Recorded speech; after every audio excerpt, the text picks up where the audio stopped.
Hello and greetings, welcome to the season finale.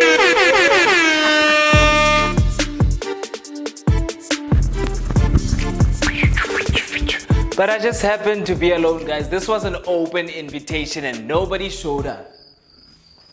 But it's fine, guys, because I bought myself some champagne. Let's pop some bottles. Whew. I've been thirsty. I've been thirsty. I've been thirsty. Woo! Woo! Somebody's gonna get drunk today. For those who didn't come, Sur Talibon.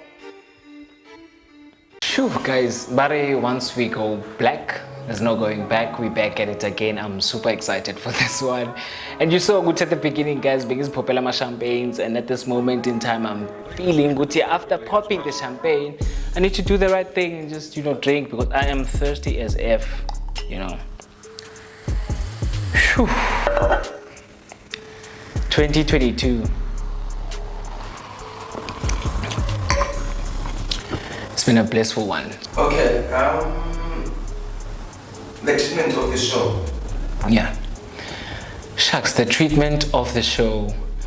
Honestly, Born Pride has been a blessing, not only to me, but to the people who are listening, because it's been like a roller coaster ride of different emotions, different expressions. And with most of the conversations that I was having, I wasn't expecting, the kind of response that I got. And it was fulfilling having to have conversations with these people, especially, the first episodes, having a conversation with Ovi. There's just a lot that I've learned. And with all the conversations, or with all the 10 conversations that I had, I feel there's just one thing that we all had in common, or the people had in common, and of course that is story. Everybody has a story to tell, and I'm happy to be part of people's ways of getting the stories out there. So it's been a blissful experiment and experience, and also the treatment is quite beautiful, man. It's quite beautiful for the show. What was your highlights of Born Pride? My biggest highlight of Born Pride should be Usnezi. Having a conversation with Usnezi, having to touch base, especially when Snezi said Uti, no mamake don't have a relationship. And it just took me to, something that I'm also facing personally, because I never got to actually live with my mother. She knows me, yes, but there are certain parts of myself that she hasn't, had a chance to, dig deeper into. And I feel it's only now that we start, having these conversations, she starts, she's always been supportive, but there are certain parts because there were certain things I didn't want to tell her. I felt probably I'm going to be judged, or she won't be happy with the outcome. And expecting certain ways, then your child turns out to be a rainbow. It turns out to be a rainbow after the rain, because I had so many blissful, rainful seasons in my life, trying to find myself, trying to understand, I can feel I'm different, but how different are you, So Usnezi brought that up again. And also when he was talking about Utukule Kwakumbo, something like that, he only knows how to call that village. So yeah, it was blissful, man. And another one, I think having to talk to Speedy, where Speedy was talking about, how weed gets him to do things, how weed gets him to be creative. And in this society, weed is seen as something bad. As soon as you start puffing that thing, you're like, shucks. Whereas I feel I'm not condoning it, yet I'm saying if something is helping you be a better version of yourself, why don't you do it? As long as you're not abusing anyone or anything, the only thing that you can abuse is yourself through it, if it makes sense to you too. So Speedy really, really touched base on that, because I literally went back to my days when I was smoking weed, because my first attempt of the hab, in love. I felt in love with the hep. See, hep got me going like 1, 2, 3 times in a day. I was in love again. So my first attempt of smoking weed was literally the first time I dated a guy. Whew.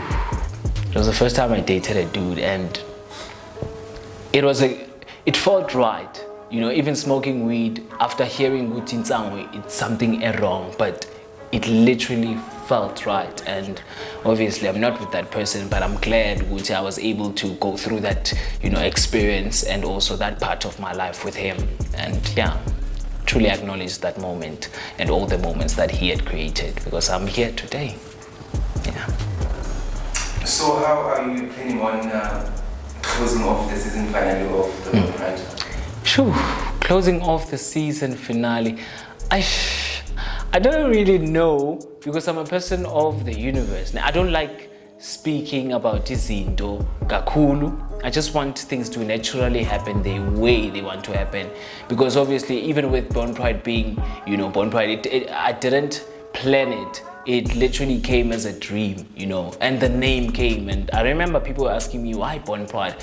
And it got me thinking, well, shucks, why Born Pride, man? Why Born Pride? Actually, guys, why Born Pride, man? I'm still asking myself even today, but I know one day I'll find, you know, the initial definition, or the official, you know, definition of what Born Pride is, you know, with the help of people that I'll be calling to the show. Born Pride to me means living your true self. Yes. So, You believe it? actually, Yeah. You could say that living your true self is Born Pride. You were born with pride. We were all born with pride, whether you're homosexual, or you're heterosexual, whether however you are, you were born with pride. You were born to be, you know, happy. You were born to be a fighter. You were born to be a rescuer at most cases, because we rescue people in this life, and the best version of yourself, rescuing yourself from yourself at times. So yeah. Compare first and last interview. Yeah. What have you learned out of it? The first interview was with Ovayo Duma, and this is going to be quite tricky, you know, because it was the first season number 1, first episode number 2, and he was literally the first guy I had to have on my show, whom is not just any guy, but a guy I was dating. We were trying out things with him, and I saw the need of bringing him to my space, you know, just to get to know him, because that's what relationships are about. When they start, you just need to get to know people, you know, for who they are and how they perceive life. And I was truly bombarded and seeing Guti. We share so many sentiments, man, and bringing him to the space was just meaningful for me. And now that he's no longer part of my life, because obviously I thought Guti Sizoba grand and he was the person for me, but life has its own ways of turning, and I hope wherever he is, he's happy with the decisions that he's making. And I'm really sorry that I wasted his time, I wasted his heart, I wasted his soul, I wasted his money probably, and I wasted his PS, because he bought me PS. That dude, he was just so sweet, but I feel he was not for me, or I was also not for him. So, and comparing that to the last episode I was talking to Ukabza, and I learned a lot from Ukabza, man. Ukabza ukhulile sangweni, and you know, he grew up in a space where, you know, crime is all over the place and all of that jazz. And he's also, what we have in common with Ukabza is that he is a fatherless child like me, you know. I don't know my father up to today. I don't know that guy, and I have my days where I miss him, you know, missing an invisible statue of someone you perhaps want to lean on one day. So slowly, you know, getting to understand and acknowledge the fact that, man, he's the one who didn't want to be there, you know, because if you would have been here, we wouldn't know what his situation with Noma Oleduami or anything of that nature. But I'm just a fan of healing. At this point, I just need to heal myself and to better myself. Wherever he is, he's doing whatever he wants to do, and he's bettering his life with his children.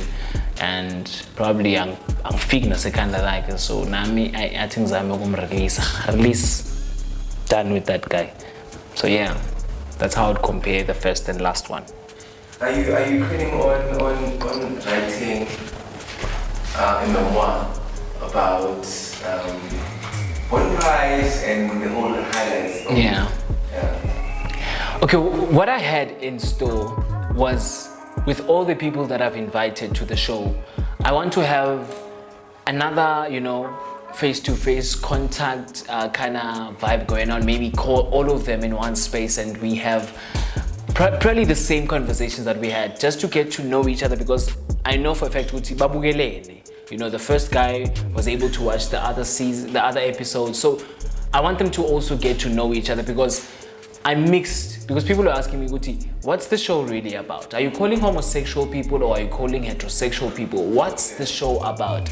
And I would still confidently say, Guti, the show is about people. The show is about humans. Cannot, Guti, how their background is, cannot of, what's their sexual preference or what's their sexual orientation, as long as it's a person who has a story, because that's one thing that brings us and binds us together, is that we all have stories to tell, and we want to tell our stories as robustly as possible. And what better way than to bring something that is beautiful and digital strictly from Tembisa 1632. So it's really, man, a privilege and an honor to have had those people. And I'll definitely write something about that, and write maybe a few articles, because I want Born Pride to also have its own magazine for someday, where I just get articles and have conversations in another form of media, and also probably have your interventions and innovate each other and get each other in a space where we can just sip on wine and have conversations and heal each other, because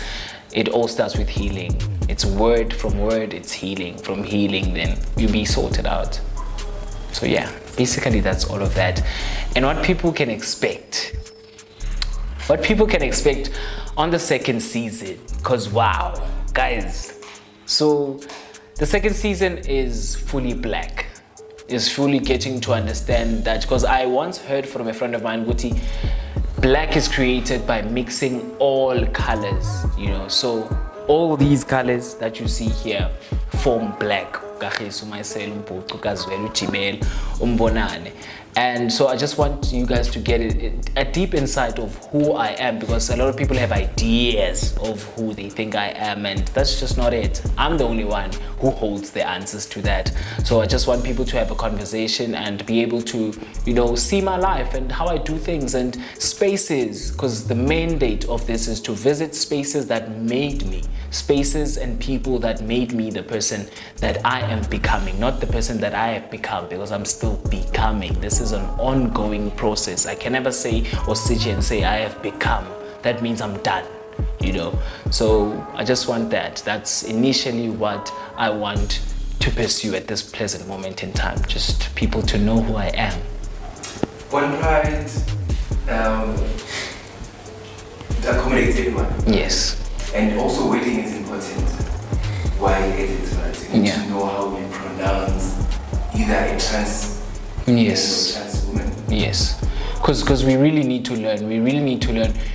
I don't want to find myself in a situation where I don't understand what I'm saying, but I'm saying it confidently. So it's quite fair to respect people. It's quite fair to respect homosexual people for all the decisions that they have made, because this is a decision you have made personally to, fully robustly be yourself. Because you were not yourself for quite a large number of years, because you were thinking, it's not about that, man. It's literally not about that. Yes, it stems from that, because everything stems from your family. Homophobic people start at home when you're watching a TV series where there's maybe a gay guy passing by or lesbian couple kissing. Then your parents start saying, "Oh, this is disgusting." That's where homophobia starts from. So we need to change the mindset of a black man. A mindset of a black man, so that we could be able, let's tap into that first. Let's tap into our family members. Let's tap into our friends, the people that we always with. So we want to change the whole narrative. Yes, we're not forcing anyone to accept anybody, but we just want you to respect us for who we are. Respect each and every individual for who they are, because these are their choices at the end of the day. This is their lives. So if you are depriving him or her from being herself, then you are killing your child. And if you're kidding your child, also Shona, when you go 6 feet down the drains or wherever we go, you'll be regretting for almost like half of your life as a parent. So we don't need that. So we want to change the narrative and just, let people robustly be themselves. I like that statement, by the way. Yeah. So, in closing, you normally play around with. Yeah. And this is one that it's your top tier. Yeah. So, which one is it? Which word are you talking about? I need you to tell us. Sharks. Where sharks come from? Sharks. Wow. Sharks, man. And I was not going to realize this, number one, guys, if somebody hadn't, tipped me with like, why are you always saying sharks? So this goes back to this thing with umuntu ngabantu. If it wasn't for that specific person, I wouldn't have known anything about that. But after saying that, and after reviewing all the episodes, I saw with the sharks. I've been saying a lot of sharks. Like now I'm saying sharks, like sharks. This is how I express myself. I think this is a way that my inner me was able to express themselves when it comes to when I'm shocked, I say sharks. When I'm bombarded, I say sharks. When I'm happy, I say sharks. When I'm in love, I say sharks. I found love again, because I do not give up on love, no matter what happens. It's about me at the end of the day, man. Let's not give up on love, guys. I don't know where that comes from, but let's not give up on love. Honestly speaking, because love is beautiful, man. If it wasn't for love, man, I think being a Gisibela, because our parents had to meet and they met through conversations of love. So that's basically everything and anything. And thank you so much, guys, for the continuous love and support. Your tireless and heroic sacrifices are making it possible for me to stand and also sit here and sip on this and tell my stories as I possibly can. So you're going to find each and every space that I've walked through. We're gonna start at yours, where I met my first boyfriend. I love you so much.